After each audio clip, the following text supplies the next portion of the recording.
Olá, sejam todos bem-vindos a mais uma edição do podcast Boleiros de Humanas. Lembrando que Boleiros de Humanas é um programa Podercast, a divisão de podcasts do jornal digital Poder 360. Estamos aqui hoje no nosso 19º episódio do podcast Boleiros de Humanas e, como sempre, eu estou aqui com o meu co-apresentador Guilherme Ribeiro Paturi, diretamente de Toronto, no Canadá. Gui, como é que você está hoje nesse nosso 19º episódio do podcast Boleiros de Humanas? Alô, pessoal! E aí, Miguel, tudo bem? Um prazer enorme estar aqui mais uma vez. E olá, cara ouvinte, seja lá onde você nos estiver escutando nesse mundo mundial, novamente, muito feliz de estar aqui. E hoje vamos falar de um tema muito atual, talvez o episódio mais atual da história do Boleiros de Humanas. Justamente, né? Eu acho que não tinha como ser diferente. Com tudo que aconteceu essa semana, acho que vale salientar, estamos gravando hoje, no dia 21 de abril de 2021, aniversário de Brasília, Tiradentes, mas estamos falando aqui a data, até porque isso é um tema que está muito dinâmico, volátil, várias coisas acontecendo e o tempo inteiro. Acho que vocês, né, os que acompanham esportes, até os que não acompanham assim de forma tão próxima, estão aqui mais para conhecer, né, e por amar ciências sociais, história, enfim, devem estar sabendo do bafafá rolando sobre uma nova competição europeia, a Superliga Europeia, né, essa criação desse campeonato novo que deu o que falar nos últimos dias e realmente causou aí, né, protestos, críticas de todas as gamas do mundo futebolístico, não foi, Gui? Foi realmente bem controverso, inclusive controverso entre nós dois, mas isso fica para mais tarde. É isso aí. Então, né, pequeno spoiler aí do que a gente pensa, o que vai pensar sobre, né, a criação, ou não criação, né, acho que vale já fazer o spoiler de novo, entre aspas, a Superliga no momento está suspensa, né, vamos entrar mais a fundo nisso, e as motivações.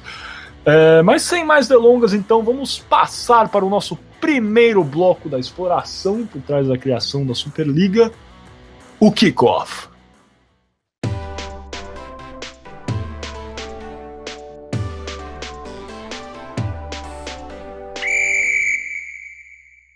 Sejam bem-vindos, então, novamente ao podcast Boleiros de Humanas. Lembrando que Boleiros de Humanas é um programa Podercast, a divisão de podcasts do jornal digital Poder 360.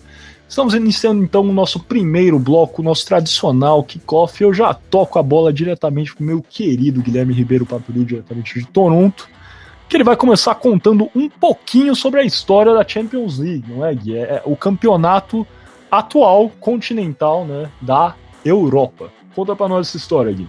Exatamente, Miguel. Vamos começar aqui o programa contando da liga que a Superliga talvez queira substituir, que é a nossa querida Liga dos Campeões da UEFA.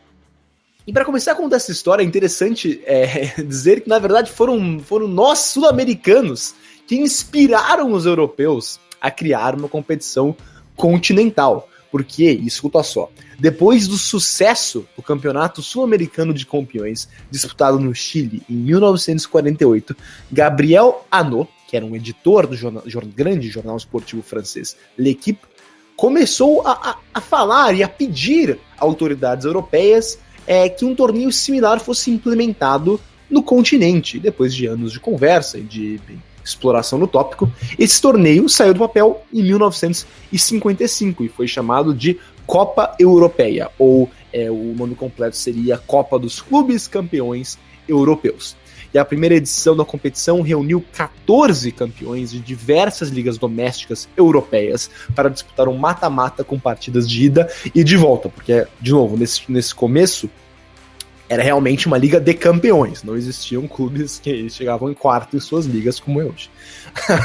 Mas a primeira final da Copa Europeia foi disputada entre o Real Madrid e o Stade Rennais, que é um clube francês, no Parque dos Príncipes, em Paris. E o Real Madrid venceu por 4-3 de virada e se sagrou o primeiro campeão da Copa Europeia. E depois dessa primeira edição, a Copa Europeia só cresceu. E depois de alguns anos, 22 equipes participavam do torneio anualmente. E a competição logo se tornou a mais importante do continente e chegou a ficar tão grande que teve 32 ou até 33 clubes participando em certas temporadas. E o Real Madrid foi o clube que mais vezes conquistou a Copa Europeia, conquistando ela por 6 vezes. E o Liverpool e o Milan estão empatados em segundo lugar, levando 4 taças da Copa Europeia cada um. Mas foi na temporada 1992-1993 que a Copa Europeia foi extinta. E para substituí-la, nasceu a tão querida, amada e adorada UEFA, a Liga dos Campeões da UEFA, como conhecemos hoje. Mas não era bem como conhecemos hoje, porque o formato é diferente. Mas bem, vou entrar nisso daqui a pouquinho. Porque já a Copa Europeia, e agora que tinha acabado de virar a Liga dos Campeões, já era estabelecida e já era vista como a competição mais importante do continente. E a popularidade da Liga dos Campeões só cresceu no começo dos anos 90 com a introdução de uma fase de grupos que levava à final. E substituiu o formato anterior, que era meramente mata-mata da Copa Europeia. Então foi somente aí no começo dos anos 90 que surgiu a fase de grupos que é tão conhecida hoje. Mas nessa primeira edição da Liga dos Campeões era só 2 grupos e os 2 primeiros de cada grupo se enfrentavam em uma final. Mas a partir de 1993 e 1994, o torneio adotou um formato híbrido, que incluiu uma fase de grupos, como é hoje, e uma fase mata-mata, que não era só a final. Então, equipes saíam da fase de grupos e classificavam para uma quartas ou semifinais, e depois disputavam a final. Então, por isso que eu digo um formato híbrido de fase de grupos e fase mata-mata. E a chegada da Liga dos Campeões também marcou a introdução da taça orelhuda, aquela taça tradicional da Liga dos Campeões. O nome oficial do troféu é a European Cup, curiosamente, o mesmo nome do torneio antes de 1992, porque em português seria Copa Europeia, e a Copa Europeia era o nome da competição antes de ser a Liga dos Campeões da UEFA. E é interessante, né, Miguel? Porque a Liga dos Campeões historicamente foi dominada, né, por um pequeno número de clubes. E a gente vai entrar mais nisso à frente, porque isso é talvez uma das motivações da Superliga. Mas tivemos poucas zebras, né, Miguel, na Liga dos Campeões. Justamente, né? Acho que, assim, você até colocou aqui, né? Eu tô olhando o nosso roteiro, o Gui coloca, né? Muitos estão de fato postulam, né? Que a maior zebra, entre aspas, né? Zebra, para quem não conhece muito esse jargão do jornalismo esportivo, é quando um time que não é considerado favorito vence uma competição ou vence uma disputa, né? E muitos consideram que a maior zebra foi a vitória do Porto em 2004, quando ele venceu a Champions League, e sob o comando do nosso querido José Mourinho, agora ex-técnico do Tottenham Hotspur. Na verdade, eu acho que é justamente isso, Gui. No passado, acho que como o futebol foi se diversificando, em 92, 93 também, né, tivemos o início da tão querida e, assim, talvez a maior liga do mundo, né, a primeira liga inglesa, a Barclays Premier League, começa também no início dos anos 90, e eu acho que a entrada da Champions League realmente marca um período de comercialização do futebol. Acho que é a palavra, onde os times que já eram um pouco mais estabelecidos foram se tornando mais ricos, e essa diferenciação, né, em termos de qualidade entre as equipes foi se tornando cada vez um pouco mais aparente. É difícil, de fato, que alguns clubes que nunca tenham vencido essa competição vençam. É o caso, né, a gente lembrando agora aqui é o caso do Borussia Dortmund, que vence a Champions League em 97, que ele vai gostar desse time do Borussia Dortmund, que depois ganhou do nosso Cruzeiro no Mundial, né? Mas fora o Borussia, na verdade, né, você para pensar que outro time virgem, entre aspas, chegou e foi campeão da Champions League. Temos o Chelsea, que vence, né, e depois perde para o Corinthians na final do Mundial, mas o Chelsea também é outra questão completamente diferente, porque teve, né, nós sabemos o investimento do Roman Abramovich por trás do Chelsea. Também temos aí, né, o PSG chegando forte constantemente, o Manchester City, mas também são dois times que têm um investimento externo muito grande, então que se comercializaram, etc. Então, se você parar para pensar, acho que até esses times não podem ser considerados necessariamente zebras. É difícil que um time pequeno, entre aspas, aqui realmente chegue longe na Champions League. Até o próprio Tottenham, eu tenho um carinho pelo Tottenham, não falo que eu torço necessariamente, mas acompanho o Tottenham de perto. É um time que está entre os 10 times mais lucrativos do mundo em termos de valor. Então, até o próprio Tottenham é um time que assim, não pode ser considerado necessariamente uma zebra, eu acho. Então, cada vez mais, e com a comercialização do futebol, acho que essas zebras, entre aspas, se tornam mais difíceis de aparecer, e realmente eu acho que parte da motivação por trás da criação desse novo campeonato, Gui. Temos algumas situações, ano passado a gente observou o Lyon chegando na semifinal, a própria Atalanta, né, que é um time bem simpático, de Bérgamo, na Itália, mas enfim, é difícil que essas zebras realmente vençam o torneio. E por fim, antes de eu passar de volta para você, Gui, acho que vale só falar, né, do que foi essa introdução da fase de grupos. Acho que as pessoas não pensam muito nisso, mas a fase de grupos é uma oportunidade desses pequenos times até jogarem. Vocês param para pensar, esses times jogam aí, no mínimo, né, alguns jogos, porque antes você pegava um time que não tinha tanta tradição, e embora no passado esses times poderiam chegar mais longe, porque não tinha, né, toda essa disparidade de qualidade, porque não era um futebol ainda tão movido a dinheiro, mas conforme foi se desenvolvendo, esse time perdia logo no começo, porque pegava um Barcelona, um Real Madrid, e não faturava tanto. Agora eles estão assegurados, né, eu vou entrar mais nos valores depois, quando eu falar sobre a Superliga, um mínimo aí de 15 milhões de euros, os times ganham valores por se classificarem às próximas fases, também ganham valores em cima de vitórias, em cima de empates também, quase 1 milhão de euros por empate na fase de grupos. Ou seja, se você é um time menor e você consegue empatar com o Barcelona dentro da sua casa, isso é uma vitória para você. No passado isso não seria possível, então a fase de grupos aí já foi, né, uma introdução da UEFA que ajudou esses times menores, com certeza. E acho que as pessoas às vezes não pensam tanto nisso, gostam de fase de grupos, já estão acostumados, mas também qual foi a motivação também e a inclinação financeira e as implicações que isso teve para os times participantes da Champions League. Exatamente. Sobre o complementar o que você estava falando, de que como é difícil clubes que nunca venceram a Liga dos Campeões ou ganharem atualmente, isso não era o caso no passado, né? Porque temos várias equipes que ou não são consideradas uma potência do futebol atualmente, mas que chegaram a conquistar a Copa Europeia. Isso não aconteceu, como você disse, na Liga dos Campeões, no formato da Liga dos Campeões, porque só o Borussia Dortmund talvez possa ser, e o Porto, né? Podem ser ditos que são times que não são potências que levaram a taça, mas antes tivemos alguns casos, como a Estrela Vermelha de Belgrado, o próprio PSV, o Aston Villa, o Nottingham Forest,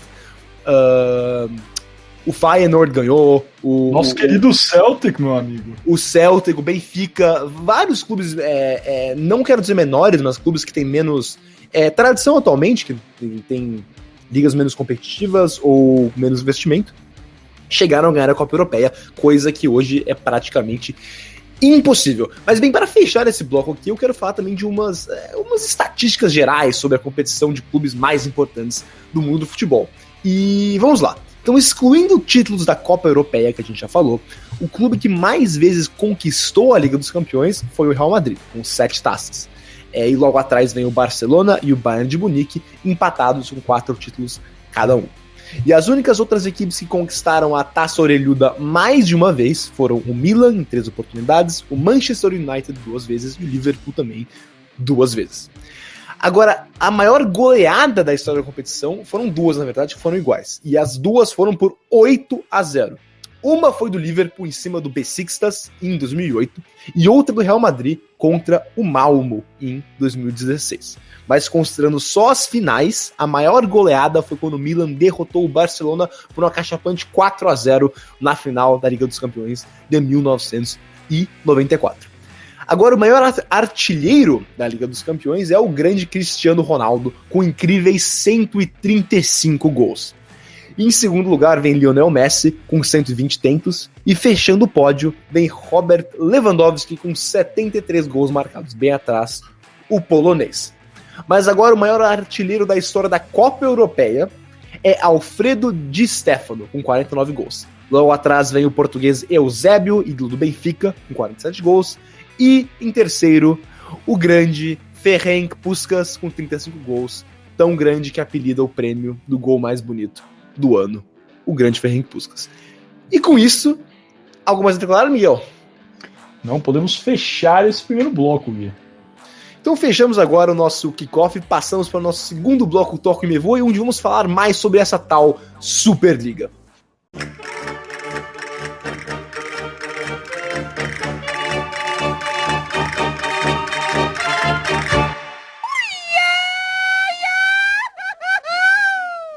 Começamos agora o nosso segundo bloco, Toco e Me Voe, e como já disse antes, vamos falar agora explicar o que é a Superliga, como surgiu e o que realmente, qual é a ideia de maneira geral. E para contar isso para vocês, vou cruzar a bola aqui para o Miguel Galante Rodrigues, que vai contar para vocês. Miguel?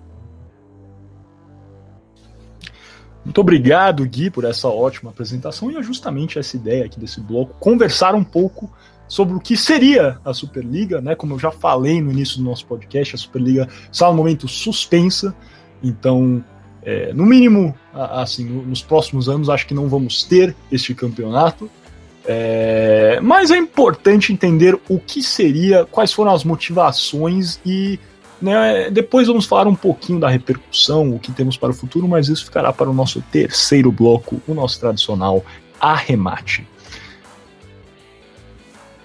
Acho que, como eu falei no início, muito provavelmente, mesmo se você não é assim o fã, né, o torcedor mais assíduo de um time de futebol, ou se acompanha mesmo o futebol no geral, você deve ter ouvido falar, seja no grupo de WhatsApp, seja acompanhando o jornal televisivo, olhando o timeline, feed de uma rede social, deve ter ouvido falar sobre a criação desse novo torneio, desse novo campeonato, que é a Superliga Europeia.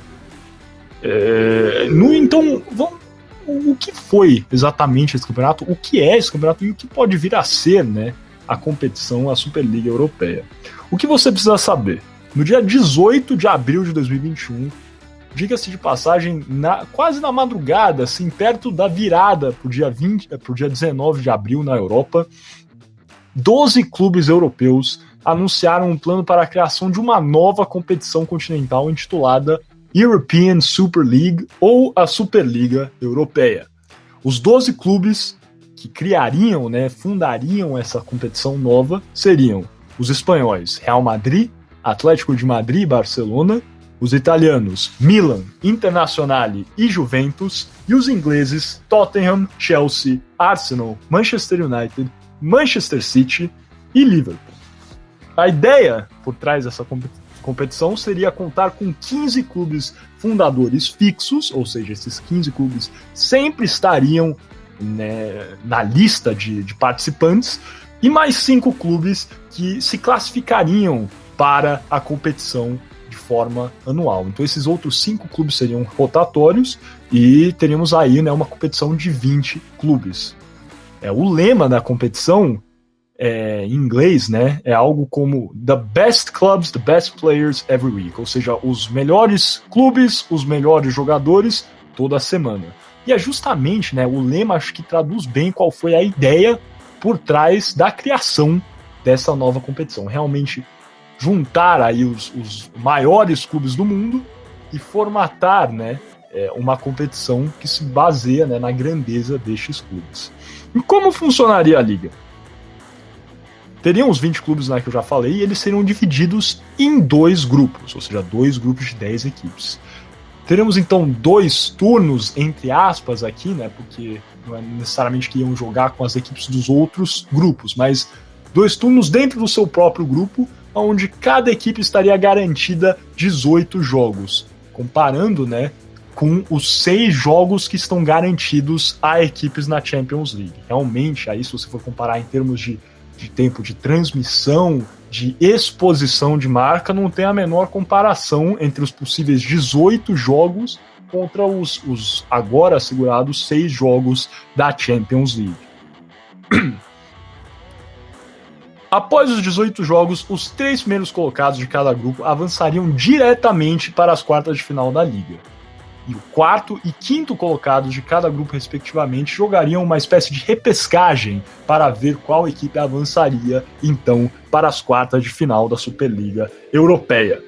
Os jogos seriam no meio da semana, para não interferirem com os campeonatos nacionais, e assim, de fato, terminariam por ofuscar, né, um pouco da Champions League, não é mesmo, Gui? A ideia era manter os clubes, mas também, na verdade, eu até adiciono um pouco nessa pergunta, também acabariam por ofuscar um pouco das ligas domésticas, né, Gui? Por mais que os clubes teriam a intenção de manter, né, a participação nos campeonatos nacionais, acho que, de fato, a Superliga Europeia acabaria atraindo um pouco mais da atenção e deixando esses campeonatos de lado, não é?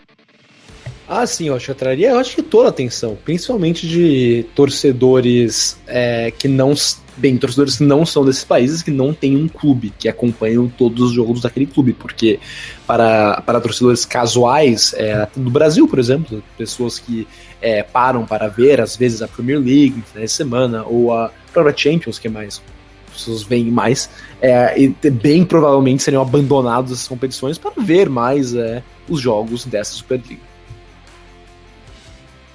Justamente, e os planos, né, para a criação, não entenda que isso foi uma decisão de supetão das equipes, né, dessas 12 equipes anunciadas. Os planos para a criação de uma Superliga já existiam desde 1998. No entanto, até o momento, a UEFA, né, a organização, a confederação por trás, né, da organização da Champions League, tinha conseguido manter os seus principais clubes contentes com mudanças feitas à Champions League, principalmente em organização, em premiações e em porcentagem, né, do chamado revenue share, que é o dinheiro comercial, aí, seja com valores de patrocínio, direitos de transmissão, e realmente tinha conseguido manter os principais clubes contentes, mas essa ameaça da criação de uma competição europeia gerida pelos clubes sempre existiu, na verdade nem sempre, mas desde 1998 já permeava nos bastidores dos principais clubes da UEFA.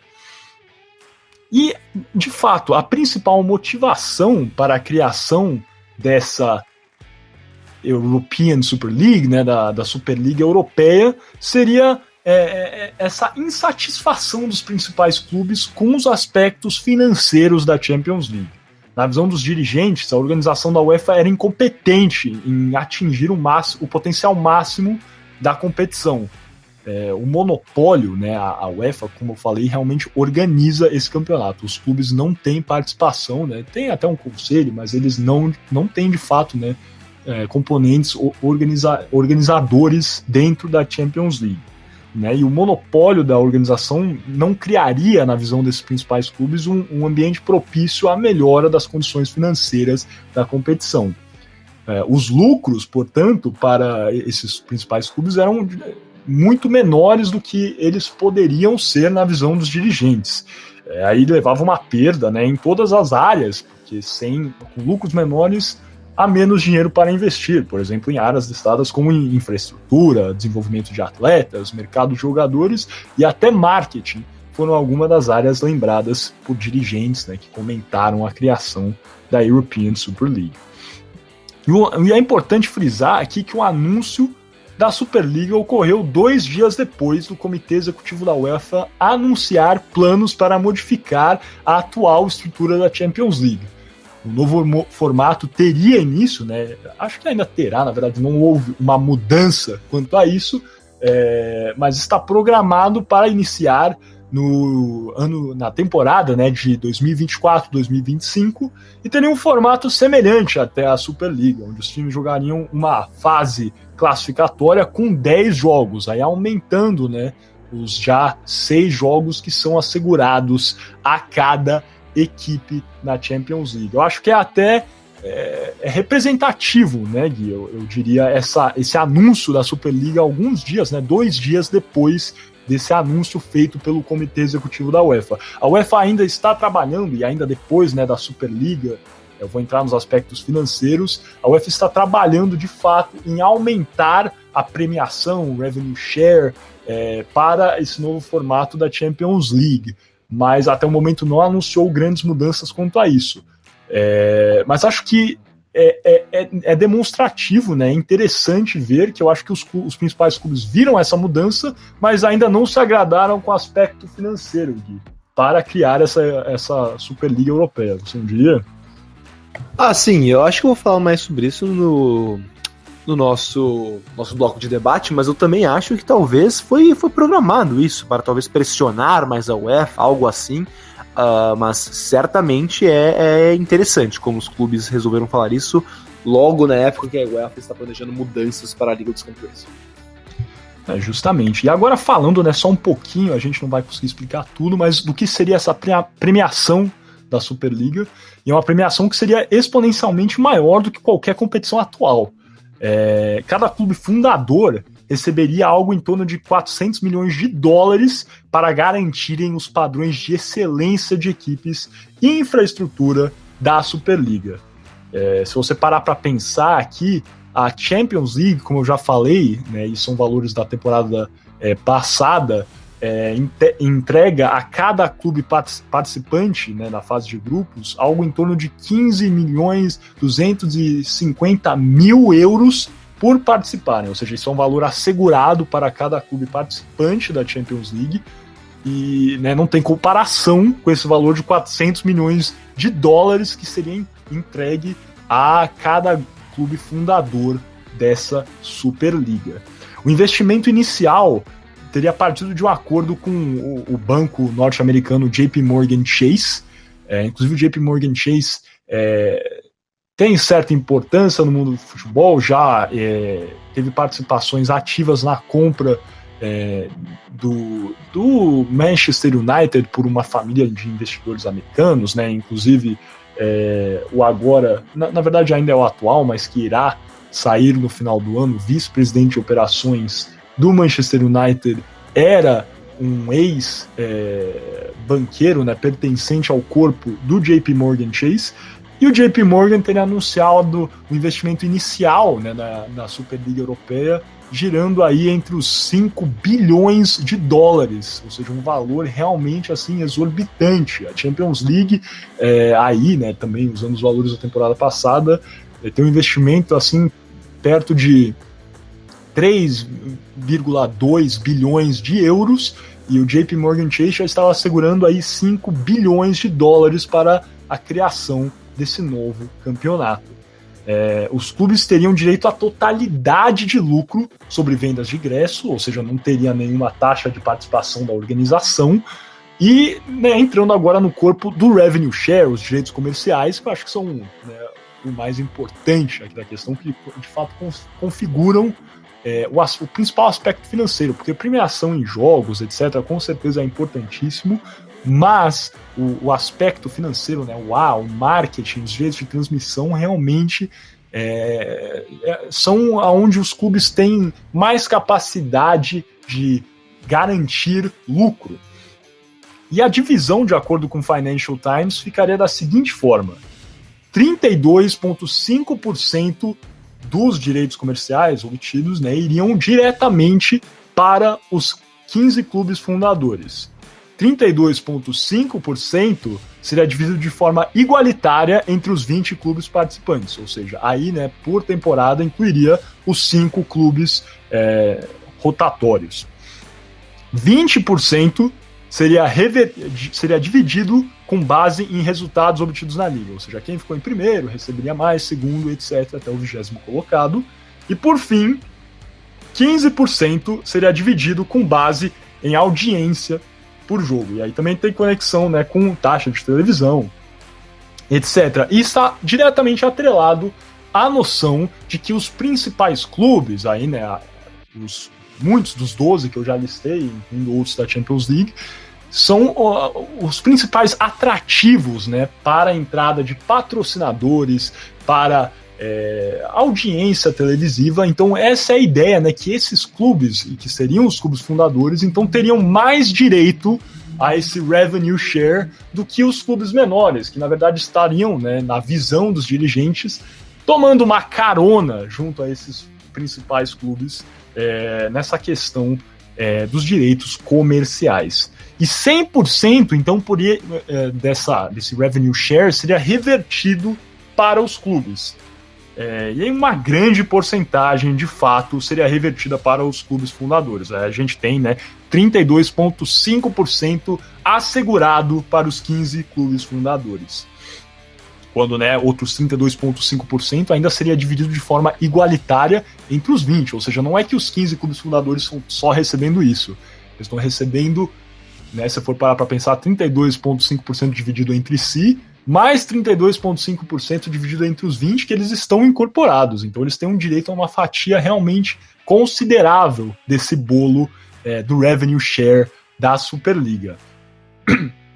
Deve ser aqui, né, afirmado, usando novamente os números da Champions League passada, que ao contrário da Superliga, onde 100% dos direitos seria revertido aos clubes, na Champions League 93,5% é revertido para os clubes, enquanto 6,5% é incorporado pela UEFA para a realização de campeonatos internacionais. E aí temos a Nations League, que é aquela competição nova, agora não tão nova, mas uma espécie de campeonato em forma de fase de grupos, né, pelas equipes europeias. Temos a Eurocopa também, e esse 6,5% é incorporado pela UEFA para a realização de campeonatos.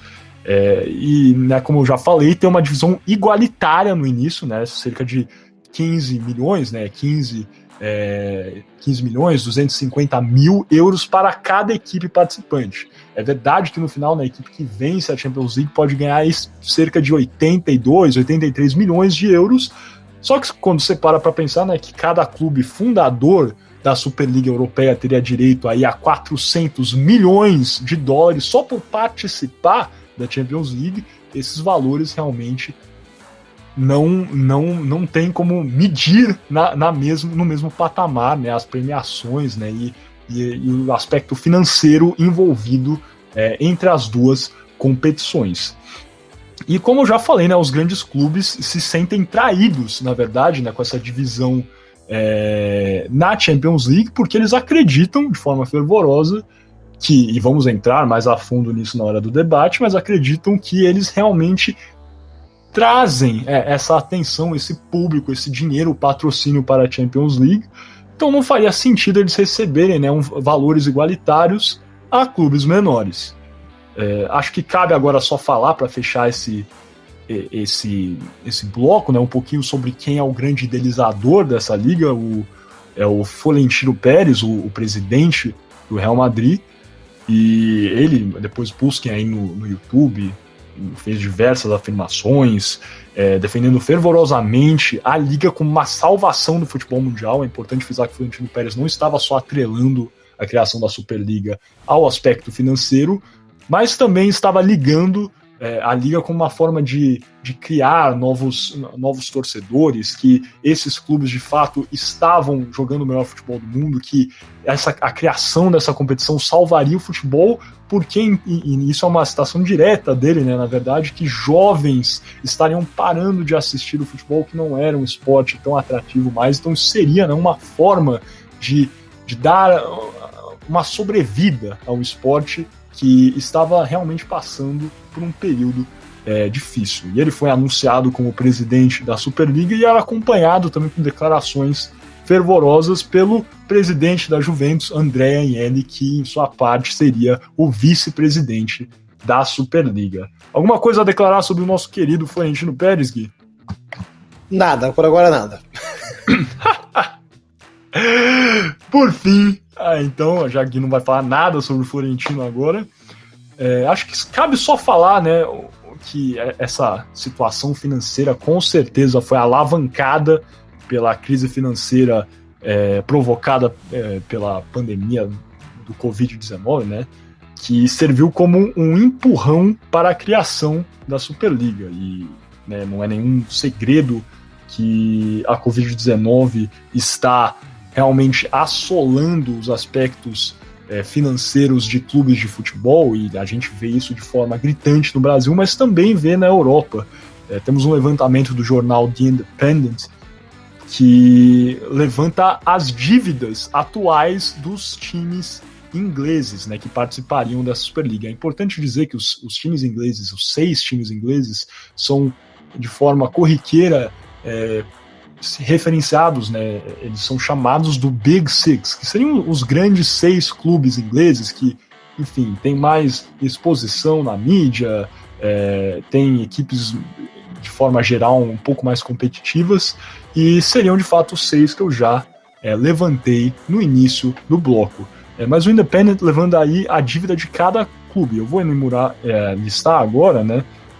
O Arsenal, por exemplo, tem uma dívida aí perto de 467 milhões de euros. O Chelsea, por sua parte, tem uma dívida de 224 milhões de euros, sendo o Chelsea também a única equipe, né, entre essas 6 do Big Six que fechou o ano passado no azul também, né? Porque é importante falar que essa dívida que eu estou listando agora é uma dívida geral, mas que o ano passado esses clubes, fora o Chelsea, todos fecharam o ano vermelho, ou seja, né, não tiveram um faturamento líquido positivo, realmente perderam dinheiro no ano passado.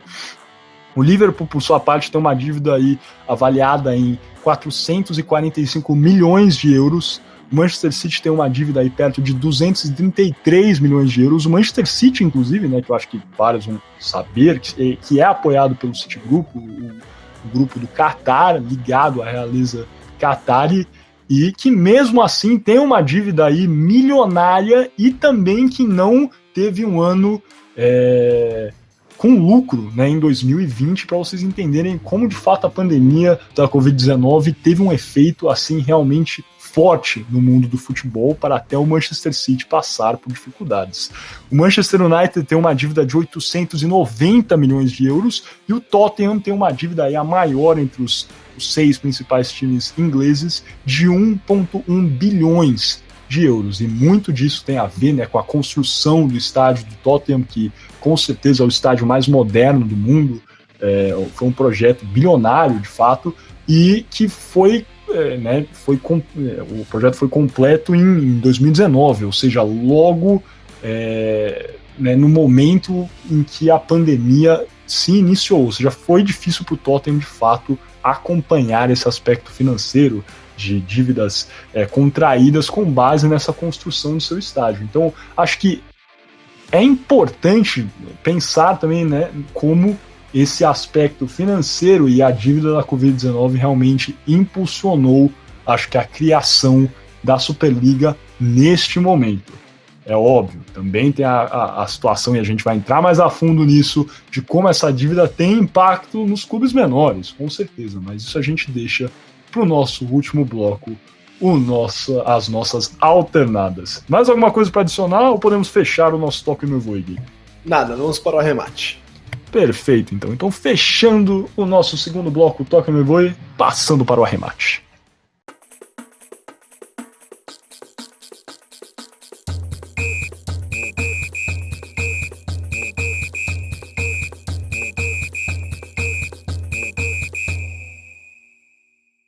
Sejam bem-vindos, então, ao terceiro bloco do podcast Boleiros de Humanas, o Arremate. Lembrando que o podcast Boleiros de Humanas é um programa Podercast, a divisão de podcast do jornal digital Poder 360. Nesse arremate vamos falar um pouquinho sobre, né, a repercussão que teve com a criação, né, o anúncio no dia 18 de abril de 2021 da criação da Superliga Europeia e um pouco, né, do futuro dessa competição. Já falei no início, a competição desde hoje, dia 21 de abril de 2021, está suspensa. É possível, nunca se sabe, é um tema que está muito dinâmico. Vai que amanhã volta a competição, mas no momento está suspensa e é importante a gente entender qual foi a repercussão e qual é o futuro dessa competição. Gui, começa então contando pra gente qual foi, né, a repercussão imediata desse anúncio no domingo, dia 18 de abril de 2021. Pois é, Miguel, então a repercussão, né, depois desse anúncio foi praticamente uma explosão no mundo do futebol e gerou enormes repercussões por todo o continente europeu, principalmente, mas também em outras áreas do mundo. Bem, a UEFA, quase imediatamente que foi anunciado, a Superliga declarou que o projeto era cínico e que ela tomaria qualquer medida para parar a Superliga. E a FIFA também não se calou, por sua vez decidiu que jogadores que participarem da Superliga não poderão jogar por suas seleções na Copa do Mundo. E o presidente da federação, Gianni Infantino, disse que, abre aspas, fortemente desaprova, fecha aspas, da Superliga, em que clubes participantes terão que, abre aspas novamente, lidar com as consequências, fecha aspas. Agora, o presidente da Federação Alemã disse que os 12 clubes participantes deveriam ser banidos de todas as competições, e vários técnicos, jogadores e ex-jogadores também se posicionaram fortemente contra essa proposta. Entre eles, Pep Guardiola, técnico do Manchester City, Jürgen Klopp, técnico do Liverpool, Jordan Henderson, e todo o elenco do Liverpool, na verdade, se posicionaram contra, Gary Lineker, Luis Figo, Mesut Ozil, Jamie Carragher, ídolo do Liverpool, e Steven Gerrard também, todos, esses são só alguns, porque tivemos centenas, se não muitos ex-jogadores, jogadores e técnicos se posicionando contra a Superliga. E muitos políticos também falaram sobre a Superliga. Talvez o mais importante foi o primeiro-ministro britânico Boris Johnson, que disse que consideraria introduzir uma lei para impedir clubes ingleses de integrarem a Superliga, chamando a Superliga de, abre aspas, um cartel, fecha aspas. Ele também ameaçou de novo, abre aspas, bomba legislativa, fecha aspas, para impedir clubes ingleses de participarem da Superliga. Agora, o presidente francês, Emmanuel Macron, também declarou que seu governo apoiaria qualquer medida para impedir a criação da Superliga, dizendo que o conceito dessa liga ameaça o princípio da meritocracia no esporte. O primeiro-ministro espanhol Pedro Sánchez também se aliou a Boris Johnson e Macron, dizendo que o governo espanhol não apoia a iniciativa da criação de uma Superliga Europeia sem apoio da UEFA. E Mario Draghi, o primeiro-ministro italiano, também foi a público declarar que o governo italiano apoia a Liga Italiana e a UEFA para preservar a meritocracia no futebol. Então podemos ver que os chefes de governo de todos os países europeus de que clubes participariam da Superliga, então a Itália, a Espanha, a Inglaterra e a França não, mas a Itália, a Alemanha, a Itália, a Espanha e a Inglaterra, os três líderes desses países protestaram sobre a Superliga também, e o Emmanuel Macron fez o mesmo. Agora, diversos protestos também aconteceram essa semana. Vários torcedores tomaram as ruas na Inglaterra para protestar essa iniciativa, incluindo torcedores do Liverpool antes de uma partida contra o Leeds United, e torcedores do Chelsea antes também de uma partida, acredito, contra o Brighton. E uma pesquisa feita no país, na Inglaterra no caso, pelo Instituto YouGov, aponta que 79% dos torcedores são contra a Superliga. Então, as reações foram quase que contundentemente negativas contra a Superliga, Miguel. Mas a repercussão foi tão negativa que o futuro da Superliga está em xeque, não é? Justamente, que como eu já falei, né, na verdade a Superliga está suspensa, mas muito se deve, por óbvio, a essa repercussão, né? Como você falou, após esses inúmeros protestos, tanto de jogadores, ex-jogadores, figuras do futebol, mas também de figuras políticas, né? Você listou tantos aí, tem outros políticos, não foram só, né, o presidente, o primeiro-ministro, né, os chefes de Estado, mas também de fato políticos de todas as gamas e de todos os lados do espectro político. Acho que, né, de fato foi a repercussão negativa, e acho que a pesquisa do Instituto YouGov realmente está retratando de forma verdadeira o que foi nessa porcentagem de pessoas que foram contra a criação da Superliga Europeia. E só para complementar o que você estava falando, de que vem de todas as gamas políticas, na Inglaterra, não só o primeiro-ministro do Partido Conservador, Boris Johnson, foi contra, mas o líder da oposição do Partido Trabalhador, Keir Starmer, também condenou a Superliga, e também para mostrar como vem de todos os lados do espectro político, Boris Johnson, de novo, do Partido Conservador, um partido de centro-direita ou direita, foi contra. Ao mesmo tempo, Pedro Sánchez, primeiro-ministro da Espanha, do Partido Socialista Trabalhador Espanhol, partido de centro-esquerda, também foi contra. Então, parece que todos os lados estão contra a Superliga realmente. Justamente, perfeita colocação, Gui, exatamente. E quanto a isso, né, depois de tantos protestos de torcedores, jogadores, figuras políticas, os 6 clubes ingleses, né, o Big Six, anunciaram a sua intenção de deixarem a Superliga. O Chelsea foi o primeiro clube a anunciar a saída, ontem, no dia 20 de abril de 2021, após o protesto de milhares de torcedores na frente do Stamford Bridge, né, estádio do Chelsea, contrários à participação do time londrino na competição. Protesto, inclusive, que impediu, por alguns momentos, a entrada do ônibus do Chelsea no estádio. O Gui já lembrou aqui, né, que tinha a partida contra o Brighton, pela Premier League, que terminou em 0-0, e, inclusive, tem fotos, assim, realmente emblemáticas desse protesto. Temos aí diversos cartazes, todos devem conhecer já o humor inglês, então os cartazes valem a pena dar uma olhada.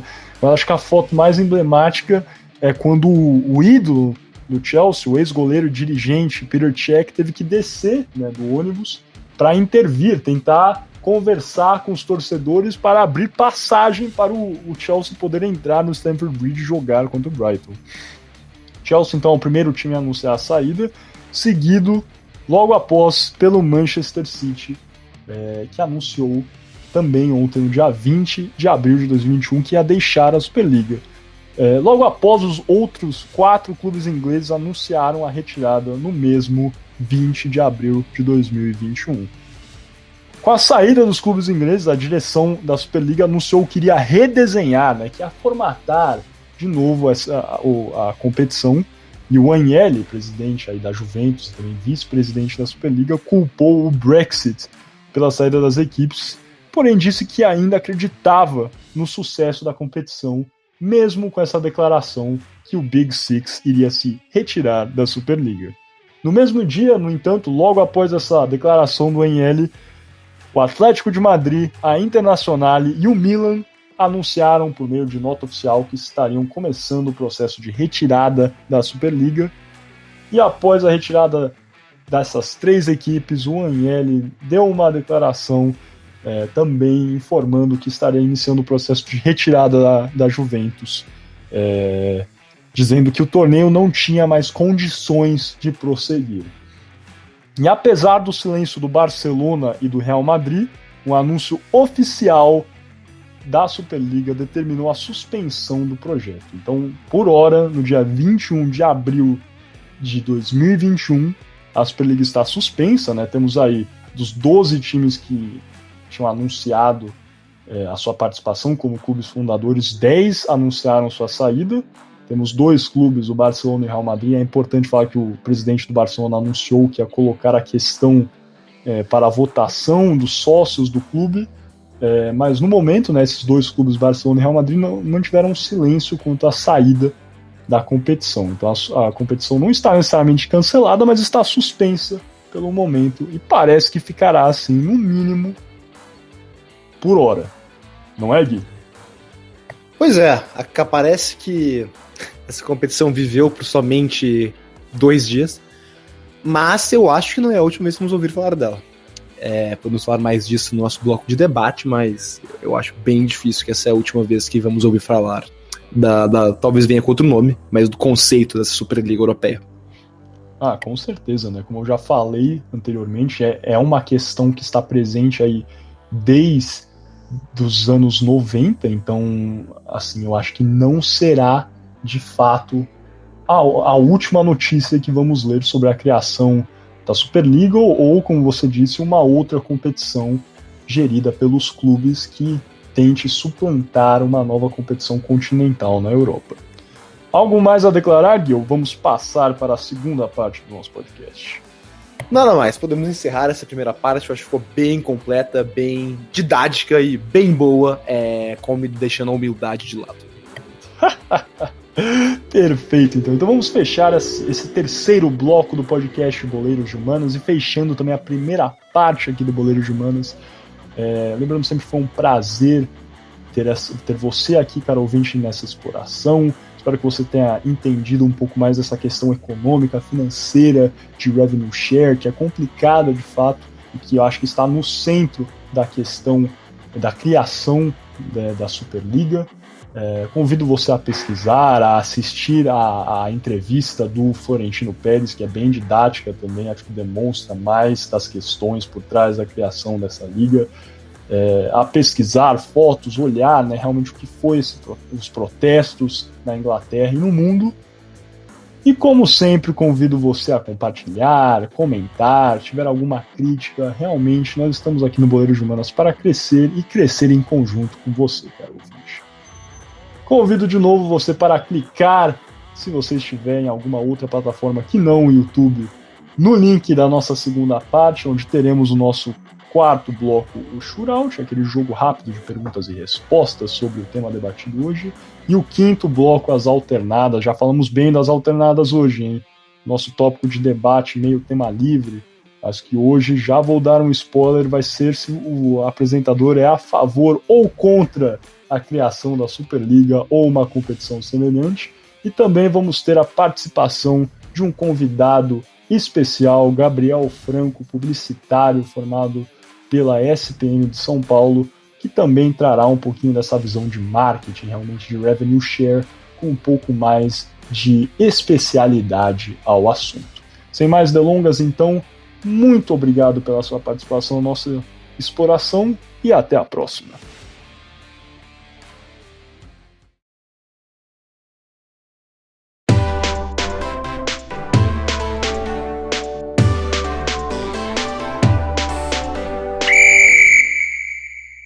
Olá, sejam bem-vindos então de volta ao podcast Boleiros de Humanas. Lembrando que o Boleiros de Humanas é um programa Podercast, a divisão de podcast, esse jornal digital Poder 360. Dando início então ao nosso quarto bloco do Boleiros de Humanas, o Shootout, iniciando a nossa segunda parte aqui. Lembrando que o Shootout é aquele jogo rápido de perguntas e respostas sobre o tema debatido. E vamos ter, daquela forma tradicional, confronto entre Canadá e Brasil. Gui fazendo 2 perguntas, eu fazendo uma. Vamos ver, respondam aí também em casa. E vamos ver quem sai melhor. Gui, comece aí. Vamos lá, minha primeira pergunta é simples. Qual jogador teve o maior número de participações na história da Liga dos Campeões? Seria ele Iker Casillas, Xavi, Raul ou Cristiano Ronaldo? Caramba, que pergunta difícil, cara. Não é difícil, mas eu não sei, na verdade. Eu realmente não tenho nem ideia. Difícil. Cara, o Casillas jogou muito, ele continua jogando pelo Porto, né, tecnicamente, então... Difícil a pergunta. Eu vou com Cristiano Ronaldo, não sei. Eu não sei se é partidas também, essa pergunta não ficou muito clara, de novo, né? É o problema do redator do Enem. Não ficou claro se era jogos, não ficou claro se era competições, mas eu vou de Cristiano Ronaldo. Cristiano Ronaldo, resposta final. Se estiver errado, eu vou falar que foi problema da redação, mas enfim, é Cristiano Ronaldo. Não. Se tá errado, era aí, ó, tudo culpa do redator. Deve ter menos jogos. Deve ter menos jogos, Cristiano Ronaldo. Ele deve ter jogado mais competições, ok, mas essa redação tá horrível, cara. Tá péssimo. Horrível. Cara. Péssimo. Então está errado a primeira. Agora você me faz a próxima pergunta, Miguel. Enfim, horrível essa sua redação, cara. Melhore. Passando então para a segunda pergunta. Quantas Champions Leagues o Casillas já jogou? O Casillas mais 100. Tem que abrir aqui a estatística de fato. Ah, entendido. Eu vou checar isso depois. Eu tô achando que você tá mentindo, hein, cara? Mas tudo bem, vamos lá. Começando então. Antes da presidência de Florentino Pérez, o Real Madrid, maior campeão da Champions League com 13 títulos, estava próximo de seus rivais em números de títulos na competição. Quantos títulos foram conquistados por Pérez? Seria 4 títulos, 3 títulos, 5 títulos ou 6 títulos sob a gestão de Florentino Pérez. É importante falar que Florentino Pérez já foi presidente do Real Madrid em 2 períodos diferentes, né? Ele exerce o mandato, depois fica um tempo fora da presidência e volta e está na presidência até hoje. Antes de responder a sua pergunta, só para dizer que o Iker Casillas participou de 177 partidas da Champions League. e o Cristiano Ronaldo de 176. Então, ano que vem, essa Cara, pergunta, que é isso, cara? essa pergunta vai estar diferente. Então, se você estiver ouvindo essa respeito pergunta, o robozão, respeito o pai, cara. O se cara... você estiver ouvindo esse programa em 2020, no final de 21, essa pergunta vai estar errada. Agora, bem, para responder a pergunta, sua pergunta, Miguel, exato, o Florentino Pérez já foi presidente 2 vezes. Então vamos lá. O Real Madrid ganhou. Ficou muito tempo sem ganhar, porque, inclusive, quando ganhou, depois de muito tempo que eu vi o jogo, foi contra o Atlético de Madrid, em 2014, foi a 10ª e não tinha nenhum jogador com a camisa 10. Salvo engano, teve isso.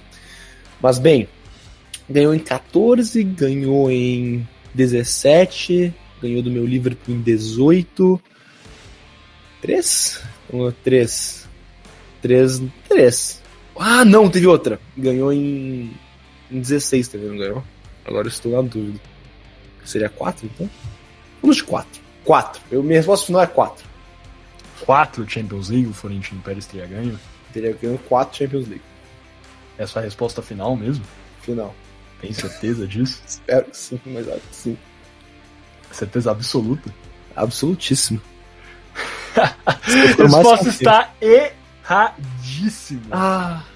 Florentino Pérez venceu 5 Champions Leagues, essas 4 que você listou aí, Cristiano Ronaldo, mas também anteriormente, se eu não me engano, agora me fugiu, mas eu acho que venceu a Champions League de 2003, 2004, é isso? Enfim, uma Champions League anterior, agora tá me fugindo, não foi de 2003, mas enfim, tinha vencido uma Champions League anterior. Florentino Pérez tem 5 Champions Leagues em seu nome, de fato, venceu, né, aquelas 3 de forma consecutiva, venceu, daí teve, né, aquele ano antes que o Barcelona vence, mas antes também tinha vencido em 2014, na verdade, foi 2014, 2016, 2017, 2018, essas 4 últimas, né, a 10ª, a 11ª, a 12ª e 13ª do Real Madrid. Eu vou pesquisar enquanto você faz a sua pergunta, mas não a sua resposta, eu vou pesquisar quando o Real Madrid venceu para informar aqui os nossos ouvintes. Mas o Florentino Pérez tem 5 Champions Leagues em seu nome. Muito bem, seguimos 0-0 então, e agora você tem a chance, Miguel, de fazer um golzinho e levar a partida. Com essa seguinte pergunta. Qual desses países nunca teve um clube representado na fase de grupos da Liga dos Campeões? Seria o Azerbaijão, a Eslovênia, a Lituânia ou a Bielorrússia? De novo, qual desses países nunca, ou seja, não teve um clube representado na fase de grupos da Liga dos Campeões? Olha, só para dar a resposta aqui para vocês sobre quando o Real Madrid tinha sido campeão, acho que alguns já sabem, foi 2022, tinha me fugido, na verdade, o Florentino Pérez aí na primeira passagem, de fato, contra o Bayer Leverkusen, com certeza, né? 2-1, com aquele golaço do Zidane na final. Acho que todos vão lembrar daquele gol. Se não assistiram os melhores momentos, convido-os a pesquisarem. É um voleio assim perfeito do Zidane 2002, desculpa. O 9º título do Real Madrid da Champions League. Agora, para dar a resposta, essa pergunta é dificílima. Bielorrússia eu sei que não é, porque tinha o Bate Boris alguma coisa, tinha o Bate da Bielorrússia que tinha jogado Champions League, então não é Bielorrússia. Eslovênia eu acho que não é, porque tinha um time chamado Maribor, se eu não me engano também, que é da Eslovênia, Maribor, que é uma cidade nos Alpes, então Eslovênia também não é. Agora Azerbaijão e Lituânia, putz, foi aí que eles nos pegaram.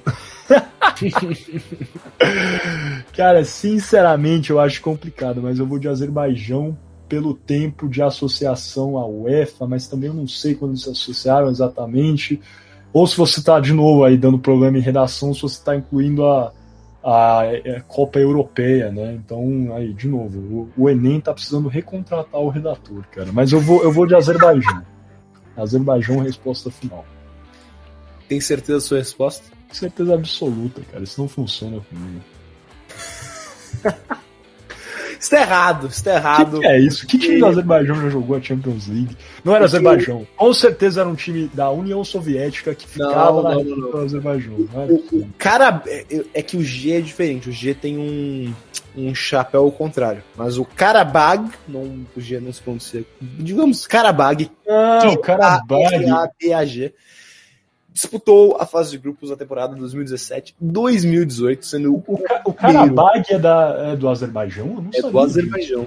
O primeiro e único clube a conseguir esse feito.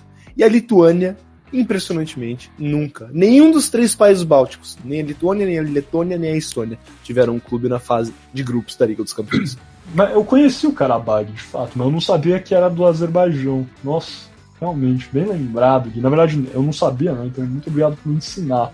Mas perfeito, então. Ficamos péssimo hoje. 0-0 todo mundo, pra vocês verem como a gente não cola mais nesses jogos do shootout. Porque antes era 2-1 pra mim, né? E fechado. Tchau e benção. Tava aqui com o Qarabag, sabido que era do Azerbaijão. Mas viram que eu sabia. Em Eslovênia, falei convicção, e Bielorrússia também. Eu acho que eu mereço meio certo por isso. Com certeza. Eu estou me dando esse meio certo. Perfeito, então nessa lástima, nesse 0-0 sofrido entre Canadá e Brasil, vamos fechar esse primeiro bloco da segunda parte, o nosso shootout, e passando então para as alternadas, o nosso quinto e último bloco do podcast Boleiros de Humanas. Essas alternadas que prometem, hein? Como já falamos, temos algumas divergências entre a nossa opinião sobre a Superliga Europeia. Então, sem mais delongas, passando para as nossas alternadas.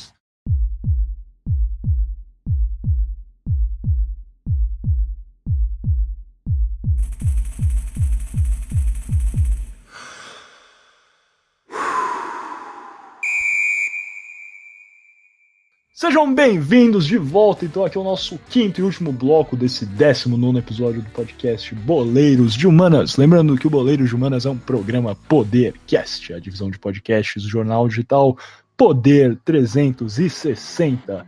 Estamos aqui iniciando as nossas alternadas, nesse nosso debate que vamos ter sobre o tema debatido hoje. Lembrando, o tema debatido, a Superliga Europeia. E, como vocês vão esperar, vai ser realmente se...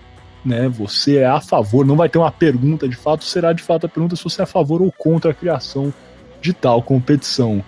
E já aproveito aqui para apresentar esse nosso convidado especial de hoje. Já apresentei, falei que ia entrar no final do último bloco, mas temos aqui hoje a sorte de ter a parceria do publicitário Gabriel Franco, formado pela ESPM de São Paulo. Franco, como é que você está hoje nesse nosso debate que vamos ter aqui sobre a Superliga Europeia, cara? Boa noite, Miguel. Boa noite, Gui. Cara, tô bem. Obrigado pelo convite de hoje. E tô esperançoso pra gente conseguir conversar num clima muito mais ameno do que realmente foram as tratativas na Europa, né, cara? Mas tô ansioso pelo nosso papo de hoje, cara. Perfeito, então. É importante que a gente, já salientei no bloco passado, o Franco vai apresentar essa visão, acho que um pouco mais financeira dos quesitos. Trouxemos hoje um especialista para conversar com a gente e apresentar uma visão talvez um pouco mais qualificada nesse assunto do que eu, advogado, e Gui, possível diplomata, teríamos a apresentar aqui. Mas sem mais delongas, vou abrir primeiro para a opção do Gui, que eu acho que vai ser um pouco mais fervorosa, até mesmo que a minha, do Franco. Gui, o que você acha dessa competição? Você é favorável? Você é contra? Tô perguntando, mas eu já sei, na verdade, né? Qual a sua opinião sobre a Superliga? Então, acho que eu vou divergir de vocês hoje. Eu sou inteiramente contrário à Superliga. Eu acho que na verdade, um ataque ao futebol como nós conhecemos. Acho que é mudar, e é realmente mudar o jogo por completo. A gente estava discutindo em off, Miguel, outro dia, e você falou umas coisas, acho que você falou isso para defender, mas para mim, eu peguei isso como argumentos para ser contra, inclusive. Mas a gente estava discutindo, você falou que era uma liga que o futebol é o único esporte do mundo que não é centrado nos Estados Unidos e que não tem uma liga principal, tem várias ligas. E eu acho isso a coisa mais linda do futebol. Que você não, primeiro que não é centrado nos Estados Unidos, como todos os outros esportes, beisebol, hóquei, basquete, ele está centrado na Europa, e alguns podem até dizer que não tem um centro, que está por toda parte, porque o esporte tem muita tem muitos torcedores e que é muito apaixonante em vários países do mundo. Então talvez nem tenha um centro, apesar de sim, o lugar mais importante seria a Europa. Mas ao mesmo tempo, o futebol é lindo justamente por isso, porque não tem uma liga principal. A liga principal seria a Champions, mas para você chegar à Champions, você tem que ir bem da sua liga doméstica, e os clubes menores, obviamente, é muito difícil, mas tem chance de ganhar a liga doméstica e chegar à Champions e jogar contra o Real Madrid. Por exemplo, o Leicester City, atualmente um time até bem estabelecido na Premier League, mas quando ganhou a Premier League em 2015 foi um choque para o mundo do futebol, e ter o Leicester jogando contra o Real Madrid, estava no grupo do Real Madrid, foi uma coisa muito divertida de se ver. E nessa própria temporada desse ano, o West Ham está em 5º lugar com chances de chegar à Champions League, creio que pela primeira vez na história. Então ter essa possibilidade de times pequenos chegarem, lutarem com times grandes é muito o que faz o futebol apaixonante para mim. E também você destruiria também o fato de que um clube pequeno na 4ª divisão pode um dia disputar e jogar contra os melhores do mundo. Isso também terminaria. E fora de fato de não ter rebaixamentos, também para mim torna o esporte menos divertido, porque derrotas não significam nada.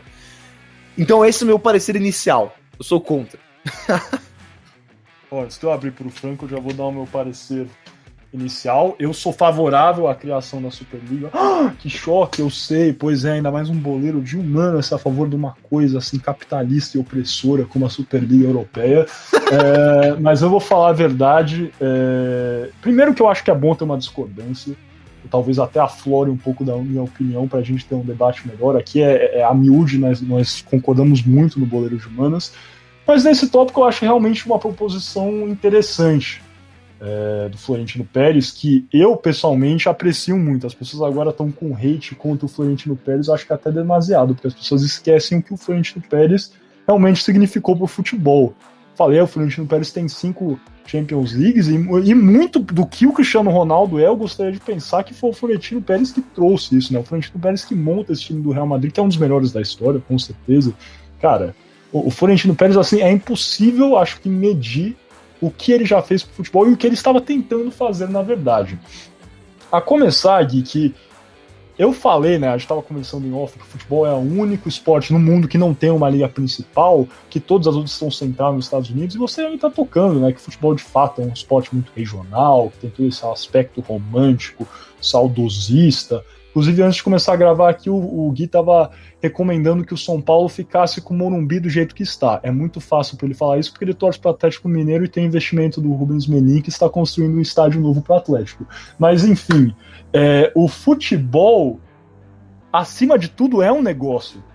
Acho que as pessoas esquecem disso às vezes. E eu entendo, eu sou torcedor de futebol, vocês sabem, sou apaixonado pelo futebol, mas a verdade é que, acima de tudo, o futebol se tornou um negócio. É uma forma de ganhar dinheiro, e as pessoas às vezes esquecem que é importante a gente aumentar a comercialização disso. E acho que muito disso passa. O Florentino Pérez, né, falou, acho que essa frase dele até foi interpretada de forma errada, eu diria, mas, né, que os jovens estão parando de assistir futebol.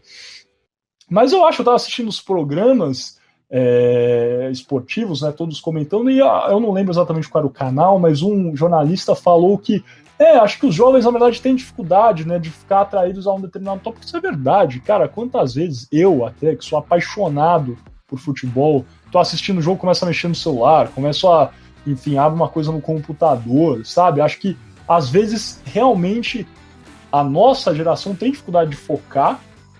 Não sempre, claro, eu assisto o jogo, eu sou São Paulino, vocês sabem, assisto o jogo do São Paulo, assim, vidrado, mas às vezes com certeza perde um pouco do foco, e eu acho que prova disso é que cada vez mais, né, e agora comparando o futebol brasileiro, os jovens brasileiros, é raro você pegar um amigo brasileiro que não tem um time europeu. Todo mundo torce pro São Paulo e pro Barcelona, pro São Paulo e pro Milan, acompanha times na Europa. Eu acho que o mercado europeu se tornar atrativo é importante, porque, cara, eu tenho dados aqui, né, as camisas mais vendidas no Brasil é isso, São Paulo, Flamengo, Corinthians, Palmeiras, mas também Real Madrid, Barcelona, e parte disso, parte do crescimento do futebol europeu e do futebol em si, é essa comercialização, cara. O que era o futebol inglês antes da criação da Primeira Liga, antes da criação da Premier League?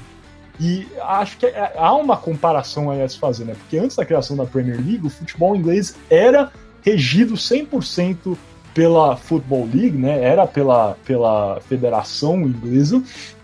Tem esse cisma, né? Onde os clubes tomam para si a organização da Primeira Liga. E aí criam situações mais atrativas para patrocinadores, angariam mais dinheiro, mais patrocinadores, e o futebol inglês cresceu assim, de forma estrondosa. E, de fato, eu vejo que isso é uma possibilidade no futebol continental também. Acho que o natural, na verdade, é em todos os esportes, em tudo no mundo, ter uma padronização. O mundo globalizado, a gente sabe bem, tem a atração a polos. Eu acho que o futebol é parecido, já é atraído a Champions League, mas, de fato, eu acho que é ativa de forma assim, financeiramente falando. E acho que ainda mais, se não for nesses moldes aí, com times fixos, acho que o maior problema é o pessoal falando desses times fixos, clubes fundadores. Se não for nesses moldes, eu acho que com certeza cabe a conversa da criação de uma competição no futuro que não está no guarda-chuva da UEFA. Porque aí os clubes teriam muito mais ganhos financeiros e outros clubes diferentes, até os clubes menores, teriam ganhos financeiros que acho que são incompatíveis no momento. Não existem essa possibilidade. A UEFA agora está falando que vai ter, né? Depois que teve a conversa da Superliga, que está conversando com um investidor para a premiação, né, para o revenue share crescer, ser aí de 6 bilhões, 7 bilhões. É possível, não sei se de fato vai acontecer agora, mas eu acho que, com certeza, por ser um monopólio, isso eu concordo 100% com a afirmação do Florentino Pérez, eles não têm um senso de urgência para melhorar as condições dos clubes sempre. Enquanto, se fossem os clubes, de fato, gerindo, organizando, igual é a Premier League, aí as condições iam sempre melhorar. Então, assim, eu não posso falar que eu sou 100% favorável a essa competição, mas eu vejo inúmeros pontos positivos e eu acho que a conversa tem que acontecer, assim, fervorosamente nos próximos anos. Franco, dá o seu parecer inicial aí de novo, depois a gente faz uma outra passagem, Gui, eu e você de novo para fechar, cara. Boa. Bom, sobre a minha opinião em relação a isso, eu na verdade não vou ser contraditório em nenhum dos dois pontos. Eu vejo pontos positivos e negativos em toda essa conversa, principalmente porque, como vocês já devem ter apresentado, ela surge a partir da disputa dos principais clubes do continente europeu, com a UEFA. E esses clubes eles estão desde sempre tentando melhorar cada vez mais as remunerações financeiras, principalmente por elas serem muito voláteis. Eles não têm a certeza de quanto que eles vão ter de grana para gastar no ano seguinte e quanto que eles vão conseguir entrar no caixa. E, cara, tudo isso com a pandemia, com as bilheterias travadas por conta da falta do público nos estádios, com a diminuição das vendas de jogadores, que, se eu não me engano, o número de venda de jogadores caiu de 5% de um ano para o outro. A renda ela se focou em 4 pilares esse ano, que é a questão da venda de jogadores, a questão da publicidade, da televisão e da premiação dos torneios. Essa questão da premiação do torneio, publicidade e televisão, elas estão principalmente envoltas nessa discussão com a UEFA. E é aí que eu sou favorável à questão dos 12 clubes que foram contra a UEFA, porque eu acho sim que esses times, como o Miguel falou, eles têm que ir contra as federações, eles têm que ir lá bater, falar, cara, tipo, a gente precisa também receber mais dinheiro, a gente precisa de mais apoio. Por quê? Porque você vê que já existe uma disparidade no futebol.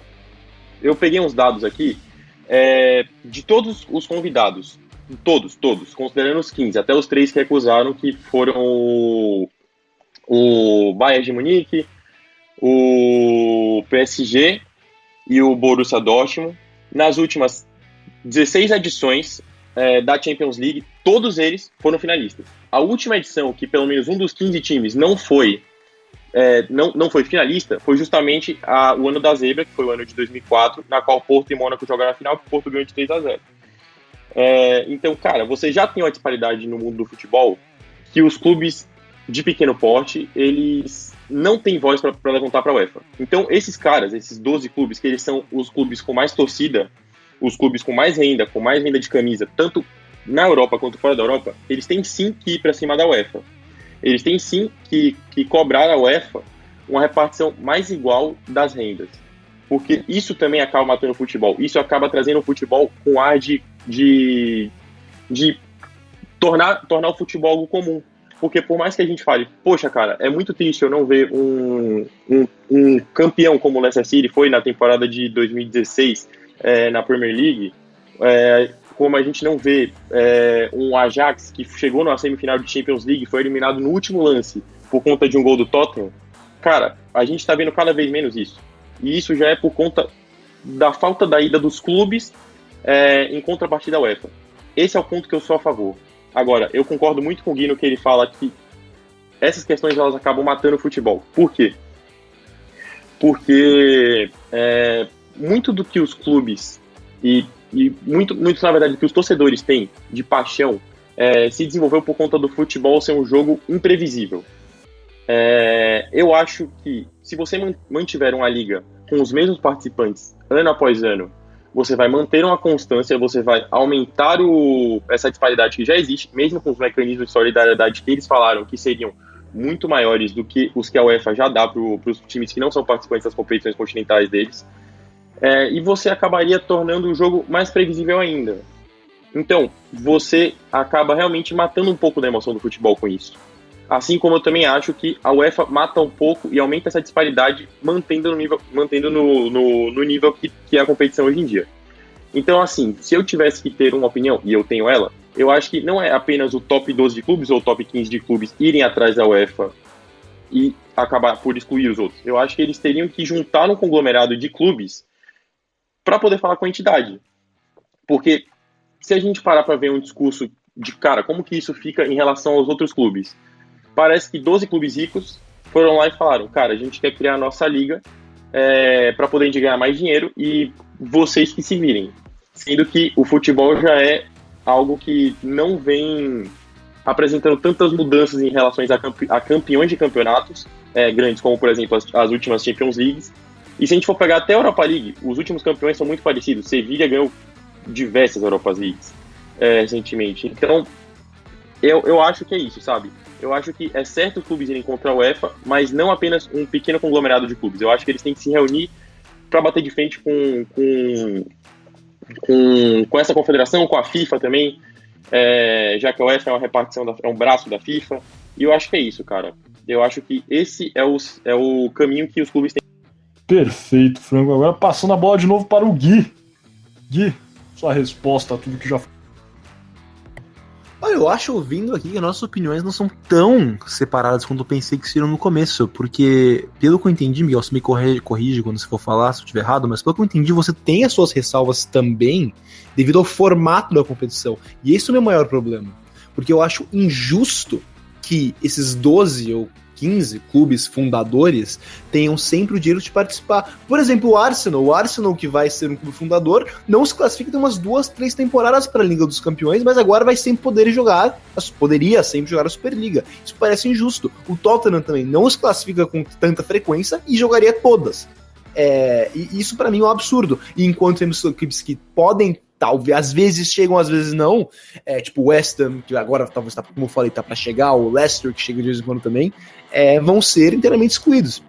Isso para mim é um absurdo. Mas eu também não vou ficar aqui e ser hipócrita e falar que não, tem que ficar tudo para a UEFA decidir. Não, eu também acho que eu sou contra que a federação tem que mandar em tudo e que os clubes são obrigados a ficar dentro desse guarda-chuva da UEFA. Isso eu não concordo. Se todos os clubes, ou os clubes fizerem a Superliga em um formato de que teria classificação para ela pelas ligas domésticas ou por algum outro torneio, aí fica a critério deles, em que dando oportunidades iguais para todos os clubes do país, isso eu aceitaria, porque se o problema é financeiro, assim poderia se resolver. Mas, de novo, o meu problema principal com a Superliga é como eu acho um torneio injusto, como iria excluir clubes, iria beneficiar os mais ricos. Isso, para mim, é um absurdo e mata o que o futebol é, porque o futebol como eu falei na minha primeira resposta, é lindo porque não é o beisebol, não é o futebol americano, não é o basquete, que sempre temos os mesmos clubes, e não importa se o clube é péssimo e perde todo ano, ele não vai cair, ele vai continuar ali. O futebol é lindo também porque não só todos os clubes têm chance de ganhar, mas tem consequências por perder. Se você perder, você é rebaixado. Se perder mais, é rebaixado de novo. É o Sunderland que o diga. Então, bem, eu acho que eu vou concluir assim. O futebol é lindo porque tem consequências e porque tem uma meritocracia. Você tem a chance de ganhar. Mesmo que eu reconheça, óbvio, que as equipes pequenas têm muito menos chance de sair campeão. Olha, Gui, eu vou ser completamente honesto com você. A minha questão, eu não acho nem que é necessariamente errado que existam alguns clubes fixos, na verdade. Agora, eu vou fazer uma ressalva aqui. Eu acho que talvez 5 clubes de forma... Né, que o que havia sido proposto seria 5 clubes entrando de forma, né, uma rotatividade. Talvez 5 clubes de fato é pouco. Eu vou ser honesto, é que eu acho que 5 talvez seja pouco. Mas eu entendo o porquê dos times fixos. Porque é inegável. Você falou aí, lembrou que o Arsenal faz tempo que não classifica para Champions. O próprio Tottenham né, não se classificou na temporada passada. Ainda está brigando, mas dificilmente vai se classificar nessa temporada. Mas enfim, a verdade é que são esses clubes, os 6 principais clubes ingleses, né, o Big Six, junto a esses outros clubes que foram convidados, que são os clubes que atraem mais atenção, e esse é o A da questão. São os clubes que de fato têm maiores torcidas, e aí eu incluo, né, os torcedores do país, claro, mas também os torcedores em outros mercados, talvez um pouco mais periféricos do campo de futebol. Esses times ingleses são muito populares na Ásia, todos eles, né? O Tottenham, que talvez, né, em termos de expressão recente não seja o maior, junto ao Arsenal, o Tottenham, enfim, explode na Ásia muito pela a condição, né, do Heung-min Son, jogador da Coreia do Sul, que é um dos maiores jogadores do mundo e joga no Tottenham. Então esses clubes ingleses e esses outros clubes que foram convidados de forma fixa atraem uma atenção e levantam a possibilidade de patrocínios, de cotas televisivas exponenciais, e isso que ajuda, o que permite, né, que esse campeonato exista da forma que, né, ele havia sido proposto. Eu acho que é a atenção nesses clubes fixos, que são de fato os melhores clubes do planeta. É difícil, olha, e daí eu aviso de novo, né, que considerando que o Borussia e o Bayern foram convidados, PSG também, nesses 15 clubes, pare para pensar mesmo, quando foi a última vez que um clube que não está dentro desses 15 foi campeão da Champions League? O Porto, que também estava conversando sobre a possibilidade de entrar. Antes disso, eu não faço ideia quando foi a última vez, de fato, que um clube que não estava nesses 15 venceu. Claro, é lindo, é bonito quando o Lyon chega na semifinal, quando uma Atalanta quase vence o PSG e vai para a semifinal da Champions. Com certeza. Acho que é legal, mas essa chance é cada vez menor. E, enfim, eu acho que esses clubes estarem nessa competição realmente atraem mais a popularidade, atraem dinheiro, e não acho errado necessariamente termos 15 clubes fixos, ou enfim, um número de clubes fundadores fixos. Porque de fato são os clubes que, na minha opinião, atraem a atenção. A crítica, né, do Florentino Pérez, do Agnelli, a UEFA é que a divisão, né, de participação, cada clube ganha 15 milhões por entrar na Champions League.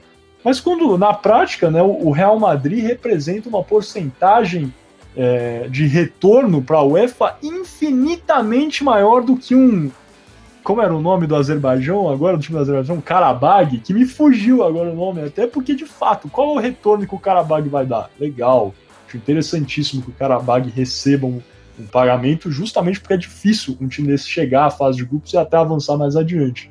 Mas eu não acho justo, essa é a verdade, por um clube que de fato representa tanto, que tem um poderio tão grande, não receber o adequado para manter as operações. Olha quanto esses clubes, e esses clubes de fato estão sofrendo, né? Eu vi outro, agora eu não lembro exatamente qual o programa, mas alguns falando que, né, estavam até semi-caçoando do Florentino Pérez, porque ele tinha falado que o Real Madrid ia ganhar, né, no ano passado estava previsto aí ter um faturamento de 900 milhões de euros. Por causa da pandemia só faturou 600 milhões de euros. Falando que, né, que essa divisão de 300 milhões de euros aí era algo pequeno.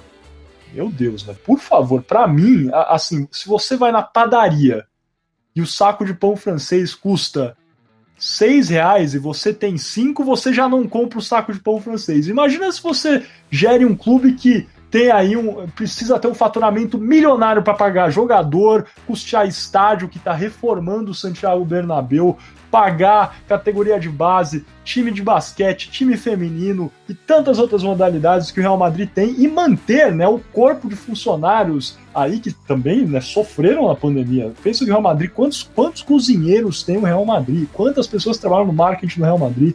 Tem que manter tudo isso, você está faturando só 2/3 do que você precisaria faturar. Você acha que o seu time não vai sofrer, sendo que o seu time está atraindo cada vez mais atenção para uma competição? Não é justo que o seu time receba também? O que, né, você falou tanto de meritocracia, e eu acho que isso também é uma questão meritocrática, porque o Real Madrid traz uma atenção para a Champions League que um cara bag simplesmente não traz. Na minha opinião, com certeza, assim, eu não acho que deveria ser uma divisão talvez tão gritante, igual a proposta da Superliga, mas eu acho que esses clubes deveriam receber mais. É nítido para mim isso. E no final eu acho que também não é errado necessariamente que tenham clubes fixos. Com certeza nessa parte eu concordo com você. Acho que tem que entrar talvez mais clubes do que 5 numa Superliga, mas eu não acho necessariamente errado que hajam clubes fixos dentro dessa competição. Passando então a bola para o Franco, então, para a última consideração desse nosso debate aqui, que já está alongando bem. Boa, vou tentar não me prolongar muito aqui. Assim, qual que é a minha ideia? Eu não sou a favor da criação da liga, mas eu entendo o porquê dos clubes quererem criá-la. Que nem você falou, a gente tem aqui o top 10 de torcidas presentes, a gente tem o top 10 de vendas de camisas e o de faturamento mundial. É justo que esses caras queiram receber mais do que eles vêm recebendo nos últimos anos? Eu acho totalmente justo. Eu acho totalmente justo você querer aumentar o faturamento, você pensando num clube como empresa. E esses clubes são quase todos clubes e empresas. Quando você pensa, cara, a Superliga ela só foi negativa a imagem dos clubes. Antes dos clubes começarem a pular fora da Superliga, as ações dos clubes dispararam. Elas subiram muito na bolsa. Só que com a desistência do Big Six, que acabou ruindo com a ideia da liga, por enquanto, as ações voltaram a descer e elas estabilizaram em como elas estavam. Então, assim, eu acho que é uma ideia interessante, porque você consegue mostrar que, cara, esses caras, eles têm realmente voz para poder fazer coisas grandes e tirar essa bola que é toda da mão da UEFA hoje em dia, e da FIFA, consequentemente. E a principal responsável por tudo isso é a própria FIFA. Essa questão da não democratização de receitas e você criar os tetos de contratações que não são respeitados pelos clubes, cara, você continua dando cada vez mais poder para um grupo pequeno de pessoas que pode chegar lá e falar, cara, a gente vai sair da sua liga. Tudo bem, deu todo esse problema. Os clubes foram ameaçados serem expulsos da liga, mas aí a gente tem também essa questão. Quais são os últimos 15 ganhadores da Champions League? Todos são clubes que estão dentro dessas criações da Superliga. Então, cara, o poder que esses caras têm é muito forte mesmo. E a UEFA tem que ficar muito atenta a isso. E os outros clubes, os pequenos, que recebem pelos mecanismos de solidariedade da FIFA, e também os que recebem por entrar na Champions League, eles têm que se atentar a isso. Se tem uma liga que consegue oferecer 425 milhões de dólares para um clube entrar, porra, por que você não pode pensar, cara, vou formar uma subliga também dessa liga com outros clubes para poder bater de frente com a UEFA, porque a gente consegue lucrar muito mais. Assim, as receitas elas têm que ser redemocratizadas para poder o futebol voltar a ser mais imprevisível. Eu bato na tecla que o futebol hoje em dia ele já é previsível. A gente falar é muito legal quando você deu os exemplos. O último time que eu consigo lembrar que chegou na final, sem ser o Porto que estava negociando, foi o Valência. Que o Valência tinha aquele time com o Fábio Simplício que perdeu na final, não lembro pra quem, acho que foi pro Real, inclusive.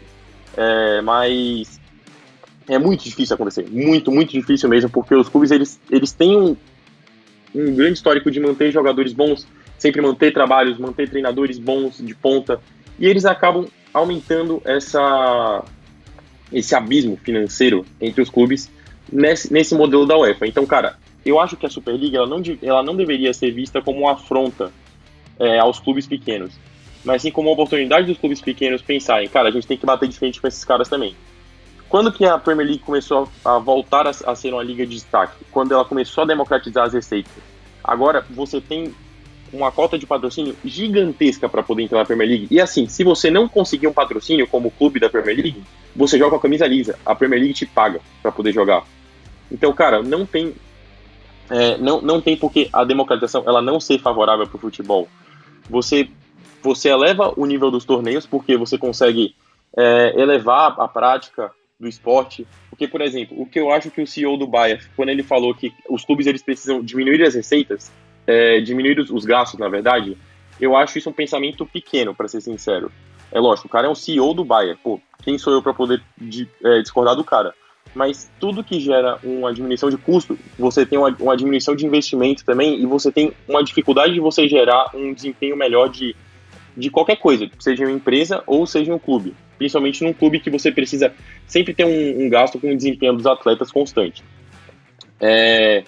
Então, cara, essa redemocratização de receitas eu acho essencial. Por isso que eu acho muito positiva essa questão da Superliga, que para mim foi um grande blefe a princípio, para bater de frente com a UEFA. E eu acho que esses clubes pequenos eles deveriam sim se espelhar nisso para bater de frente com a UEFA também. Achei certa a atitude dos clubes pressionarem para poder esses outros saírem da Superliga. Eu acho, por toda a questão da paixão do futebol e que de não achar certo você priorizar 12 a 15 clubes e basicamente descartar os outros, porque, querendo ou não, ia ser uma desvantagem financeira muito grande. Mas eu acho que isso devia servir mais de inspiração do que de preocupação, principalmente agora que esse é um problema que vai ficar no passado. Talvez ele volte a surgir, porque o Florentino Pérez, assim como o Miguel, eu sou um cara que gosta muito das frases do icônico Florentino Pérez, ele me lembra um pouco do saudosista ex-presidente do Vasco, com as suas frases, mas assim, ele é um cara muito inteligente. O Real Madrid estava precisando de dinheiro, ele vai conseguir dinheiro para o Real Madrid. Basicamente, deu errado a liga, mas deu certo para ele, porque ele conseguiu uma coisa que o Real Madrid queria. Então eu acho que os clubes eles deviam pegar isso de inspiração. Eles não deviam simplesmente pegar como um ato terrorista ao futebol. Porque eu acho que tanto erros quanto acertos do passado eles estão aí para serem levados para o futuro como aprendizado. E aprendizado você acaba transformando possíveis erros. Eu acho que essa é a minha conclusão. Perfeito, Frango. Eu acho que é uma boa conclusão pro final do episódio. Gui, você tem alguma coisa a adicionar rapidamente ou podemos fechar? Fechamos. Foi bom debate. Foi bom debate. Tivemos discordâncias, hein? Pela primeira vez aqui. Achei ótimo. Mas, enfim. Estamos fechando, então. Acho que já entramos bem em alguns tópicos. Tivemos aqui opiniões diversas. E gostaria de agradecer novamente a presença do nosso querido amigo publicitário Gabriel Franco. Trouxe muitos pontos específicos, né, financeiros, aspectos que eu e o Gui talvez não tivéssemos pensado na elaboração desse debate. Então aqui está o nosso muitíssimo obrigado de novo ao nosso querido Gabriel Franco. E estamos fechando, portanto, esse nosso 19º episódio do podcast Boleiros Humanas. Como sempre, gostaria de agradecer a sua presença aqui nessa nossa exploração, caro ouvinte. Convido, como sempre, você a explorar ainda mais, buscar, assistir. Falamos das entrevistas do Florentino Pérez, dos vídeos dos protestos. Cabe você também a formar a sua própria opinião sobre a criação, né, de novas competições, como a Superliga, ou enfim, qualquer outra que o futuro possa trazer aí nesse debate, que isso eu acho que é uma coisa que nós três podemos concordar, está longe de terminar no futebol europeu. Sem mais delongas, comente se você gostou, se tiver alguma crítica, por favor, não hesite, estamos aqui para melhorar juntamente com você, caro ouvinte. Convido você a compartilhar esse episódio também com seus amigos, família, contamos sempre com a sua ajuda aqui no projeto do Boleiros Humanas. agradeço pela audiência e até a próxima.